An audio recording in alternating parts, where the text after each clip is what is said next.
न कोई फौज है, न कोई हटो बचो वाला मामला है, कुछ नहीं। अकेला अमीर सफर कर रहा है और साथ में गुलाम है। खुद की एक ही ऊँटनी है और एक ऊँटनी के साथ सफर हो रहा है। फिर क्या हुआ? अल्लाहु अकबर। और फिर किस शान से सफर हुआ?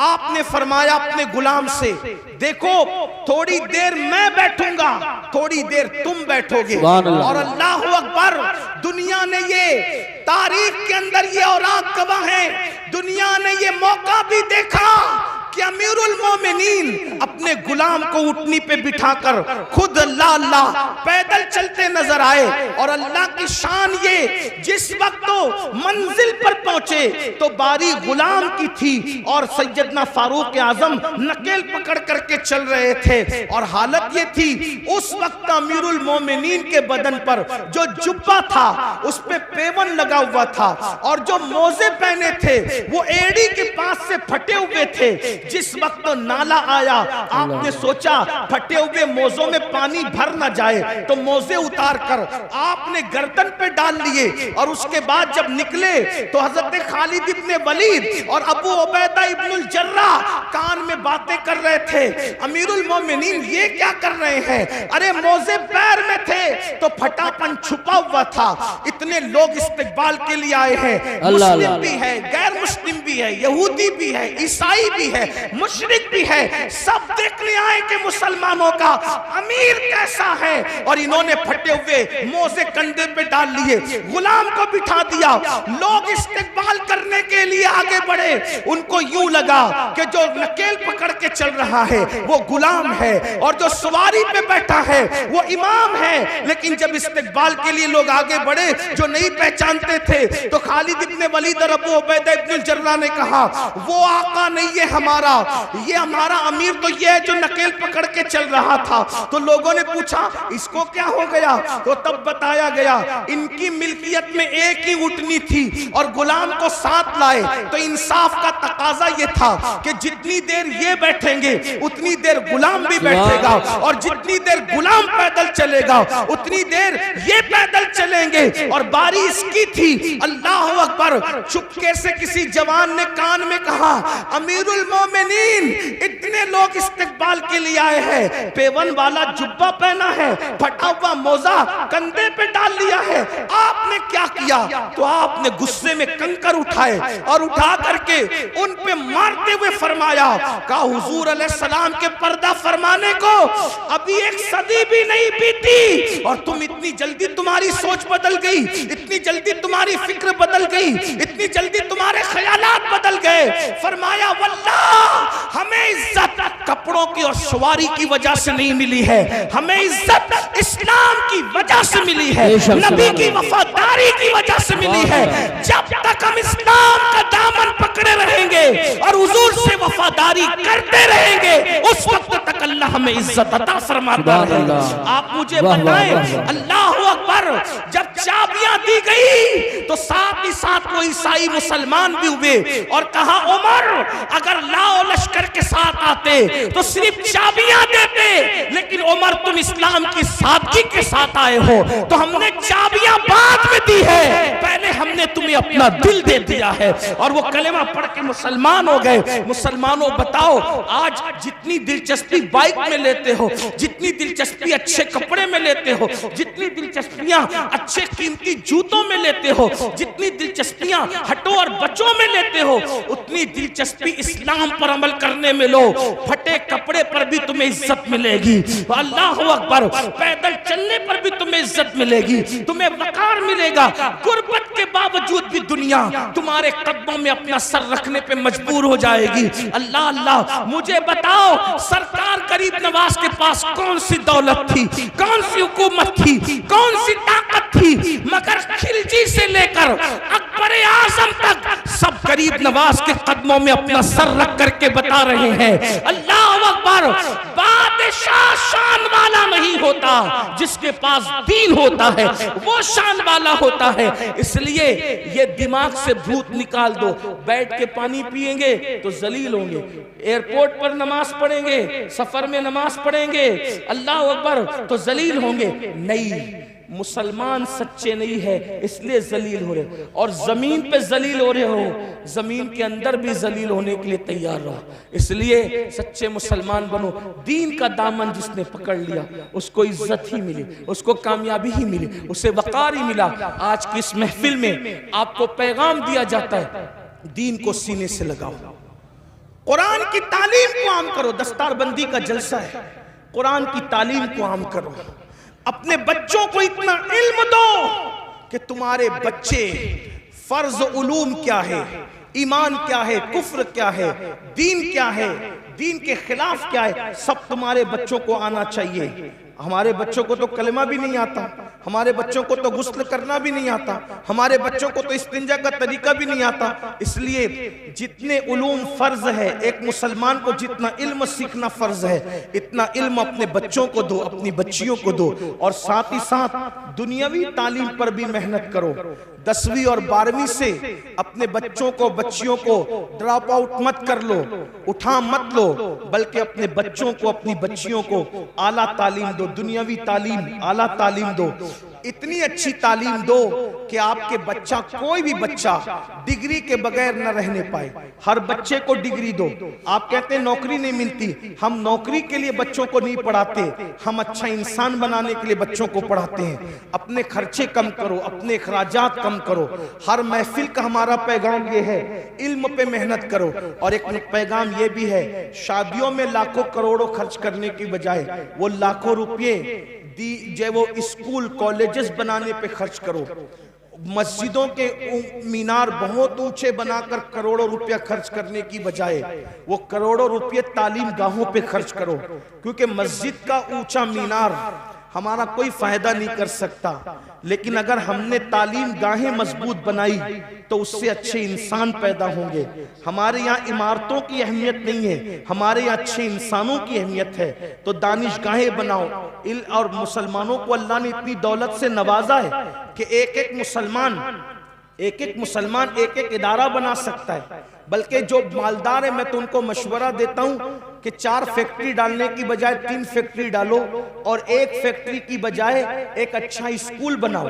क्योंकि स्कूल अच्छा बिजनेस भी है और अच्छी कौम की खिदमत भी है। ऐसा नहीं कि स्कूल से पैसा नहीं कमा सकते, स्कूल से भी आप पैसा कमा सकते हैं, लेकिन अच्छा क्या होगा कि तालीम भी आम होगी और आपका अच्छा बिजनेस भी होगा। बहुत मालदार लोग हैं आपके आसपास में, बहुत मालदार। भाई जलसे पर जब आप लोग लाखों रुपया खर्चा करते हो तो इमारतों पे क्यों नहीं खर्च कर सकते? मैं समझता हूं कि मुरादाबाद जिला में जितने जलसे होते हैं, अगर उसका साल का आप तखमीना निकाल लें तो अरबों रुपए जाएंगे, करोड़ों नहीं अरबों रुपए जाएंगे। मेरी अपनी मालूमात के मुताबिक कोई शब ऐसी नहीं गुजरती जब इतना बड़ा जलसा आपके यहाँ नहीं होता। रोज जलसे होते हैं, रोज होते हैं जलसे। तो आप लाखों रुपए जो जलसों पे खर्च करते हो, मैं ये नहीं कह रहा कि जलसे बंद कर दो, ऐसा नहीं, मेरी बात का बुरा मत मानना, गलत मतलब मत निकाल। जलसे करो, जलसे करो, लेकिन जलसे से ज्यादा अहमियत इमारतें बनाओ, तालीम को आम करो। लोग तालीम महंगी कर रहे हैं, तुम तालीम सस्ती करो ताकि अपने बच्चों को हर बंदा पढ़ा सके। अपने बाप के नाम से, अपने बाप के नाम से मस्जिदों में कुरान रखने की बजाय अपने बाप के नाम से बच्चों की फीस भर दिया करो इसाले सवाब के लिए। इसलिए कि इन उलमा से पूछो कि जब मस्जिद में अब्बा के इसाले सवाब के लिए कुरान रखते हैं, वो बरसा बरस हो जाते हैं, सैकड़ों कुरान थप्पी में रखे हुए हैं, कोई उनको हाथ तक नहीं लगाता। मस्जिद के अंदर 10-20 कुरान के सिवा और ज्यादा कुरान की जरूरत नहीं है, इसलिए कि तिलावत करने वाले कितने हैं। बड़ी माजरत के साथ मैं किसी की बेइज्जती नहीं करने आया, लेकिन मेरे भाइयों दीनदार लोग भी मस्जिद में कुरान खोल के कुरान नहीं पढ़ते, ये हालात हैं। तो फिर आप अपने अब्बा के इसाले सवाब के लिए कुरान क्यों मस्जिद में रखते हो? वो तो थप्पी में रखे होते हैं ना। तो आप इसाले सवाब के लिए ये भी कर सकते हो। आप उलमा से पूछिए, उलमा बताएंगे मेरी बात की। अगर ये तायद करें तो करें, अच्छी बात है, नहीं कर सकते अगर ये तायद तो ये मेरी इस्लाह कर दें। इसाले सवाब का मतलब क्या है? कोई भी सवाब का काम करो और उसका इसाल किसी की भी रूह को कर दो तो उसको सवाब तो मिलेगा। तो अपने अब्बा के लिए आप चने तकसीम करने की बजाय आप अपने अब्बा अब्बा के इसाले सवाब के लिए कलम तकसीम करो ना, आप अपने अब्बा के इसाले सवाब के लिए किताब तकसीम करो ना, आप अपने अब्बा के इसाले सवाब के लिए कापियां तकसीम करो ना। ये भी तो इसाले सवाब की एक शक्ल है। अपने अम्मा के इसाले सवाब के लिए कपड़े तकसीम करने की बजाय अपने स्कूल के बच्चों को यूनिफॉर्म तकसीम करो, ये भी तो हो सकता है। थोड़ा सोच बदलो, ख्याल करो। देखिए एक बात मैं आपको बताऊं, आपको एक बात तवील हो रही, लेकिन एक बात बताऊं। एक बादशाह के दौर में हौस पर सिपाही लोग पहरे देते थे और नस्लन बादा नस्लिन वो चलते आ रहा था। सिपाही वहां खड़े रहते थे, हौस पे पहरा देते थे, खड़े रहते थे, हौस पे पहरा देते थे।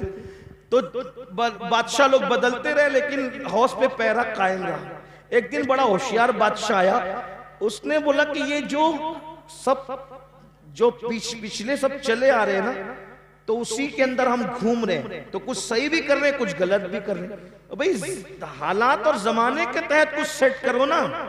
तो उसने सब फेरिस्त बनाई, यहां सिपाही क्यों खड़े रहते हैं, वहां क्यों खड़े रहते हैं, वहां तो हौस की बात है। तो पूछा ये हौस पे सिपाही सदियों से क्यों खड़े रहते हैं? तो बोले हजरत पता नहीं क्यों खड़े रहते हैं एक सिपाही। तो बोले कि हटाओ उसको, जब कुछ काम ही नहीं है वहां तो हटाओ। तो पूछा जब बड़े बुजुर्गों से कि यहाँ सिपाही क्यों खड़े रहते जबरदस्ती का? अभी जबरदस्ती है, एक दौर था कि तुम्हारे खानदान की औरतें उस हौज में गुस्ल करने जाती थी, तो कोई अजनबी मर्द वहां ना चला जाए इसलिए वहां सिपाही खड़े करते थे। अब तो हम्माम बन गए ना, तो अब हौज में गुस्ल करने की जरूरत ही नहीं है। तो औरतें तो गुस्ल के लिए बंद हो गई मगर सिपाही बराबर खड़े हैं। तो इसका मतलब यह है कि अपनी ताकत जाय हो रही है ना। इन सिपाहियों को यहां से हटा कर कहीं और लगाओ। तब हर बंदा क्या कर रहा है कि मैं अपने अब्बा के लिए कुआं ही खुदवाऊंगा, मैं अपने अब्बा के लिए कुआं, क्योंकि कुआं खुदवाने का जिक्र हदीस में आया है। अल्लाह के बंदो बिल्कुल कुआं खुदवाने का जिक्र हदीस में आया है, लेकिन हदीस में क्यों आया है इन उलमा से पूछो। हदीस में क्यों आया है, उलमा से पूछो तो कहा क्यों आया है। भाई असल में हदीस में इसलिए आया कि उस दिन, जिस दिन हजरत साद ने पूछा था कि मेरी माँ का इंतकाल हो गया, मैं उसके इसाले सवाब के लिए क्या कर सकता हूं, तो उस वक्त तो मदीने वालों को पानी की बहुत जरूरत थी। तवज्जो है आपकी? उस वक्त तो मदीने वालों को पानी की बहुत जरूरत थी। तो जिसकी जरूरत थी हुजूर ने उसकी तरफ उनकी तवज्जो दिलाई और फरमाया जरूरत पानी की है तो कुआं खुदवा दो। कुआं खुदवाना मकसूद नहीं था, जरूरत पूरी करवाना मकसूद थी। तो इसाले सवाब का मामला समझ में आया, मामला कुएं का नहीं है। हमें इशारा दिया गया अगर इसाले सवाब करना है तो कौम को जिसकी जरूरत है उसके जरिए से इसाले सवाब करो, ताकि तुम्हारे बाप दादाओं को सवाब भी मिल जाए और कौम की जरूरत भी पूरी हो जाए। अब बात समझ में आई? तो उस वक्त तो कुएं की जरूरत थी, आज हमारी कौम को तालीम की जरूरत है। किसी दौर में कौम को रोटी की जरूरत थी, आज हमारी कौम को यूनिफॉर्म की जरूरत है कि बच्चों का स्कूल का यूनिफॉर्म हम तकसीम करें लिबास की शक्ल में। कल हमारे जो है वो लोगों को पान या चने की जरूरत थी तो बुजुर्गों ने वो तकसीम कराया। आज हमारे बच्चों को कलम की जरूरत है, इसलिए ये तकसीम होना चाहिए। मतलब ये है कि इसाले सवाब का जो तसव्वुर है वो कौम की जरूरत के मुताबिक है, इसलिए जैसी जरूरत है वैसे के मुताबिक करो। ये मैंने एक अपना छोटा सा जो है वो कोशिश करके एक मुताला पेश किया है।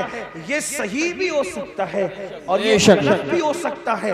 अगर सही है तो मिन जानिबिल्लाह है, और अगर गलत है तो मेरे नफ्स की शरारत है। इस पर मैं अल्लाह की बारगाह में तौबा करता हूँ। लेकिन आपसे इतना जरूर कहता हूँ, अपने बच्चों को पढ़ाओ और बहुत पढ़ाओ, तालीम के लिए बहुत मेहनत करो।